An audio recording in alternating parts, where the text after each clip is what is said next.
He's a man that's been on the rise lately.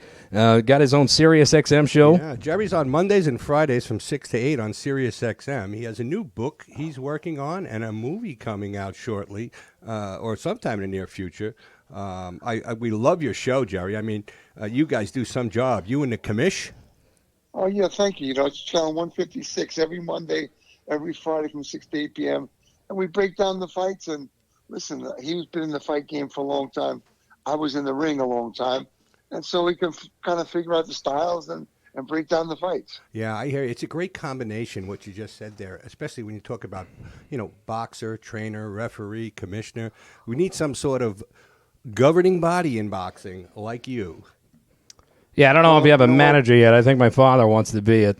No, it's not about being a manager. It's just about having the right things in place.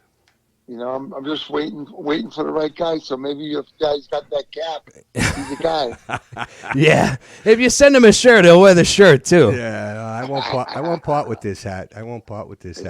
But Champ, there's a lot of things coming up. I mean, you got this Tyson Fury Dante a Wilder fight coming back up over here. Last time we fought to a draw. Certainly, it's good to see the heavyweights at it again. Well, you know, the heavyweights are starting to come and build again. They got a lot of great guys coming up, the young kids with 10, 12, 15 fights that are phenomenal athletes. And, yeah, you said Wilder, Fury, Joshua, Ruiz. You got Parker, Joseph Parker from Australia. You got Dillian White. It's just, back like the day when I was fighting, they had 10, 12, 15 heavyweights that could fight. Oh, yeah, and you kind of segued me into my next question, and that's the fight right now, the Wilder-Fury fight. That's the one in the news right now, but you were just talking about some names that could potentially be bigger names to come in the future, right? Oh, there's some great fights in the heavyweight division coming, and I don't know what happened to the game because 10 years ago, boxing was in the dark ages.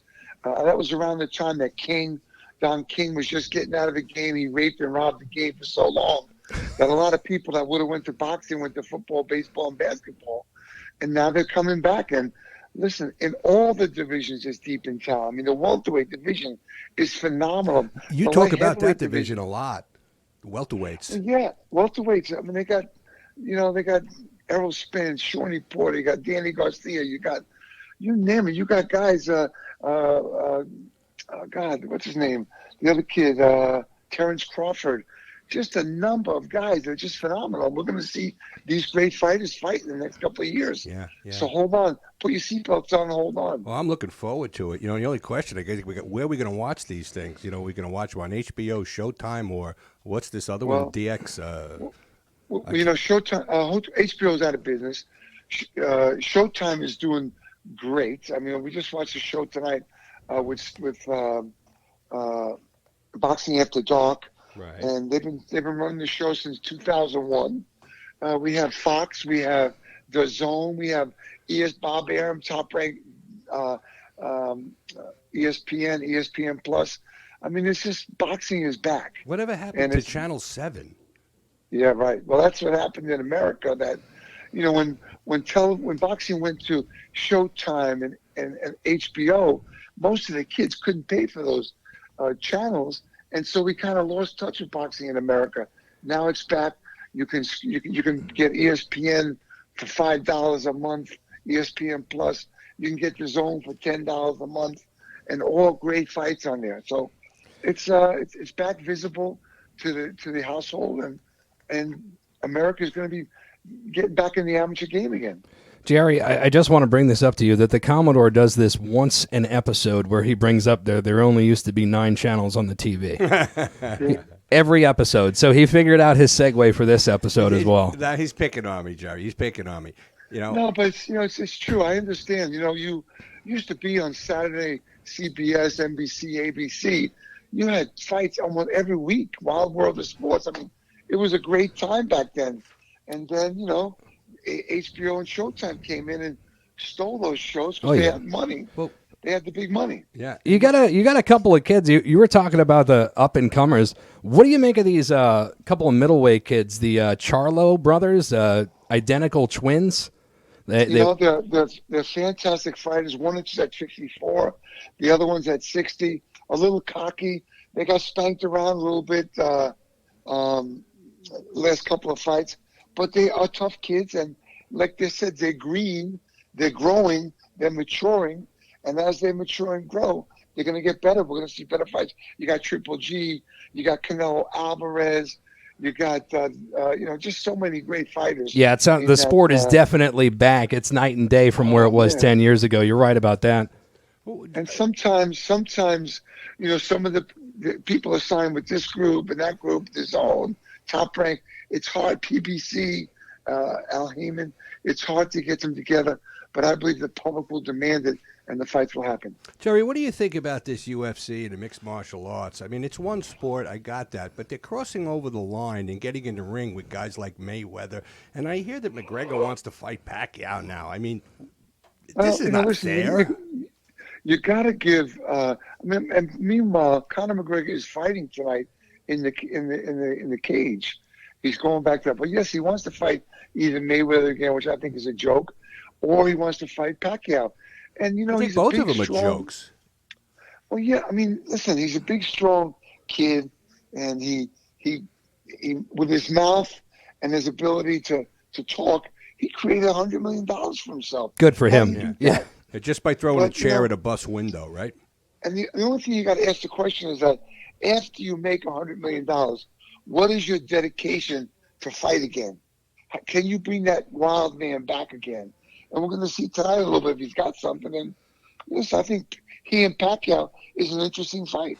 Yeah, it is. It's two madmen. Hey, listen, while I got you on the phone, Gerry, a buddy of mine I went to college with, Ryan Kelly, his old man was an old... Watch that. His old man, may rest in peace, was a sparring buddy of yours. His name was Wayne Kelly. You remember him? Oh, Wayne Kelly was a great referee, not such a great fighter.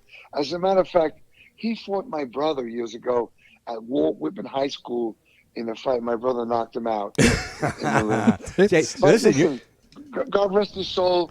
He was a great referee, did a great job for Randy Gordon when Randy Gordon was commissioner. And, he made his life that way, and he made a lot of people happy. Yeah, and you know what? I can't say enough good things about you. Since we announced that Gerry Cooney was coming on our broadcast, the stories and love that have been pouring in for you, I just have a question. How many babies did you save from a burning building, or were you just a prolific boxer? Because your reputation just exceeds everything that I've heard about you. It's incredible. Hey, you know what? I came from a rough, difficult background. If you get a chance, guys, to pick up Gentleman Gerry, a contender in the ring, a champion of recovery, you'll learn about what happens to fighters and how I became a fighter. I grew up in a house with a lot of neglect and abuse, and I went to the gym to follow my brother, and boxing became my way out. And I won the Golden Gloves at 16. I had 7 fights, 5 knockouts, and that answered the question. Boxing helped me to express my anger, and then they put my picture in the paper, so it made me somebody. And listen, I grew up, I didn't have anybody to help me. I had to find my own way. So I love people. I love talking to people. I love hanging out with people. It's been my life. And I was fortunate to be able to travel the world and meet millions of people all my life and loved every second of it. Absolutely. Very fortunate, Gerry. You worked very hard to get to where you are and maintain the individual that you are. Well, I did. And, I drifted. The night I knocked out Kenny Norton in 54 seconds, in my book, it tells you that was the night that my father's voice came back to me, told me I was no good. I was a failure, not going to amount to anything. And I don't know if it was that or I got frightened of my success. I started to drink. And 13 months later, I went into the ring with a great champion, Larry Holmes, one of the best of all times, top 3 or 4 in history. And I got stopped in the 13th round at night. And so, listen, we've making mistakes, we get knocked down, we pick ourselves up, we dust off our pants, we turn the page, and we move on. And I'm so grateful that I've been able to do that and work with a lot of different charities and help kids and people change their lives. Gerry, you are a truly gentleman, Gerry Quarry. And you're making me blush now. I'm not, bro. You're the best, man. You're the best. He's got your hat on and everything tonight. I got your hat on. You're sitting in the studio. Hold on a second. Who called me Gerry Quarry? Oh, that would be the Commodore. Jerry, that could have been me. But listen, you can identify with me on this. I'm 61. You're 63. I listen to your podcast, and I don't take this the wrong way, Champ, but you don't get all the names right all the time, and neither do I. And Danny's always yelling at me, and the commissioner's always yelling at you, right?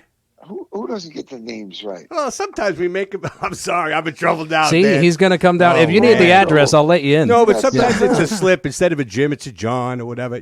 Listen, all you have to say is I made a mistake. There you go. I'm sorry, Jerry. There you go. That's it. Yeah. Say you're sorry. No, Jerry, I'm very sorry, Jerry.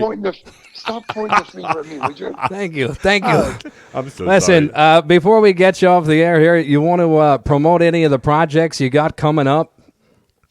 Listen, Anything you're involved in? I'm very fortunate.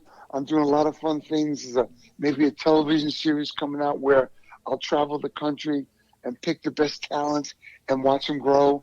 Like someone spoke about tonight, there's a book out, Gerry. Also have a movie in the works, like a Rocky film, and excellent. A company from California. I think when you become the next old guy, you become the next guy in line. So it's all good. Life is good. I keep moving forward. You know what I mean? You fall down, you get up, you move, dust off your pants, and move forward. And by the way, I'm just kidding. Everybody makes mistakes. Yeah, we all do. You sleep with one eye open. Jerry Quarry was a good friend of mine, and it was a shame. I do remember Jerry Quarry. He's from South Africa. What? No, that's Jerry Coetzee. Okay. Oh, man. See what I mean, see Jerry? what I'm saying, dude? Jerry Quarry is from California. Him and Mike Quarry, and the father kept putting him into the ring, and he wound up with dementia, and they died a very young, tragic life. Sad. You're thinking about Jerry Coetzee from South Africa. Right. I mean, you got to do your get He is Jerry, listen. so much better at names, and you called him out on names. Yeah, I love it, man. Jerry, I got to learn from you. You took me to school tonight. Jerry. Thank you for doing this. I appreciate this, Jerry. He boxed my headphones off. He boxed my headphones off, and he wasn't even here. Let me ask a question. How many fights did you have? Listen, I'll be very honest. I had a number of fights, Jerry. I put the gloves on really once in my life when I was in elementary school. It was like in the 7th or 8th grade, and they put me in a ring, and they said, okay, you're about this guy's size, you're about that guy's size, and they paired us off. I stepped in a ring, all geared up and everything else, and this was 4 folding chairs with a rope around it and mats off the back of the wall. Well, I lasted about 30 seconds. I got out of the ring and said, what happened? They said, well, that was Richie Nagel. His father's the champion in the Marine Corps. I said, gee, thanks a lot. You said, what happened? He said, it's over. It's over. It was over. But I tell you something. Listen, how big are you? Me, right now, I'm 6'1", I'm 250. When I was a young... I'm up there, bro. I'd love to get in there with you. Oh, yes. This has spiraled out of control, ladies and gentlemen. Maybe we could make some money for a local charity or something. Listen, I'll knock some sense into you. Jerry, listen, the last time we were together, we took a picture, we shook hands. It was you, me, and my wife. It was at the Golden Gloves here in Staten Island. I think it was at, I don't know, Patrides or somewhere. Wow. It was one of Teddy's events. And you took a lovely picture of my wife. Who's your biggest fan, by the way? Biggest fan, by the way. So you might want to say, hi, Alana. Hi, Alana. Yeah. There you go. Oh, yeah, I'm in tonight. But listen, you took a picture when you were done. You had the left up there. You always lead with that left. And you hit me with a shot in my shoulder with the right. And it was like getting hit with an I-beam swinging when they're building a skyscraper in Manhattan. Were you an iron worker? No, sir. I was. I know you were. And you learned a lot about iron and a lot of other things when you were in iron work when you were young, I'm sure. So is your show taking place in Staten Island? I thought it was Long Island. Nope, we're in Staten Island. Yeah, we're in Stapleton, town without pity. Yeah, we're on a radio station called Maker Park Radio. It's a public radio station here in Staten Island. We're housed in a Maker Space facility, which is also a non-for-profit. There's another one located over in Grand Army Plaza, I believe. So we're trying, Jerry. We're getting our airtime here. We're working closely with the community, trying to make friends and allies and, pick up a sponsor here and there to try and keep us afloat. But we're learning as we go. And, Champ, you took me to school tonight. Yeah, we appreciate it. Thanks for getting at the Commodore. Listen, this is great. Let's go Knicks. Let's go Yankees. Definitely. Two- That's what we gotta say. That was great. And Rangers. Yeah, And Rangers too. throw 'em He in there, hasn't bro. said anything wrong No, all he's- night. You're welcome here. Now I know anytime. everybody loves the guy so much. We are not worthy. But listen, I just want to ask you one parting question when we leave over here, Gerry. Anything you want, you got it. You're not going to hit me the next time you see me, are you? Nah, come on. It's all listen. It's all good. Listen, My man. Life is way too. Every time I wake up now, it seems like it's Thursday again. Yeah, Gerry, here's the thing. Beautiful. Here's the Time's thing going about so the fast. old guys, and we can identify this. We're lucky Speak to for be. yourself. We're Speak for no, yourself. Gerry, listen. We're lucky to become the old guys because many a good man has died younger than us. That's true. Yeah. Well, thanks for leaving us on a somber note, Gerry. I love him. I gotta. Right. Yeah, all right. Seriously, somebody pour a drink. Gerry Cooney, thank you for calling in, brother. You could Listen. check out his Hey, great. XM radio show, right? Yeah, definitely. 156 Sirius XM, 6 to 8 p.m. every Monday, every Friday. It was great being with you guys. Thank you. Let's do this again sometime, okay? Absolutely. We got to get you two together. This sounds fun. I appreciate you taking the time tonight, Jim. Maybe next time. But next time there's a big fight coming up, maybe Fury Wilder. Get a hold of me the week before, and we'll break it down. Sounds good to me. Sounds good to Hey, me. guys, thanks so much. Happy New Year, fellas. Hey, you too, man. Love Have you a good guys. night. Love That's you guys. Thank you. good Thank you. stuff. Love That's you, too. legendary See you, boxer folks. Gerry Cooney on the air with us at Nobody Cares. Man, I'll tell you, what a classy guy. He kicked my ass. He sure did, Commodore. I'll tell you what. You hear the voice change? It was like Joe Pesci in Goodfellas when he's like, "How am I funny?" I was like, "Oh no, this is horrible." All right, we're gonna take a small break, and when we come back, we're gonna be joined by Joe Cullen, defensive line coach of the AFC North. Baltimore Raven division champs. Can you believe it? We have no Rocking budget. it tonight, Rocking baby. and rolling. Nobody cares. Nobody cares on Maker Park Radio, sponsored by Williams Ironworks and Team LeBron EXP Realty. Back after this. I would swallow my pride.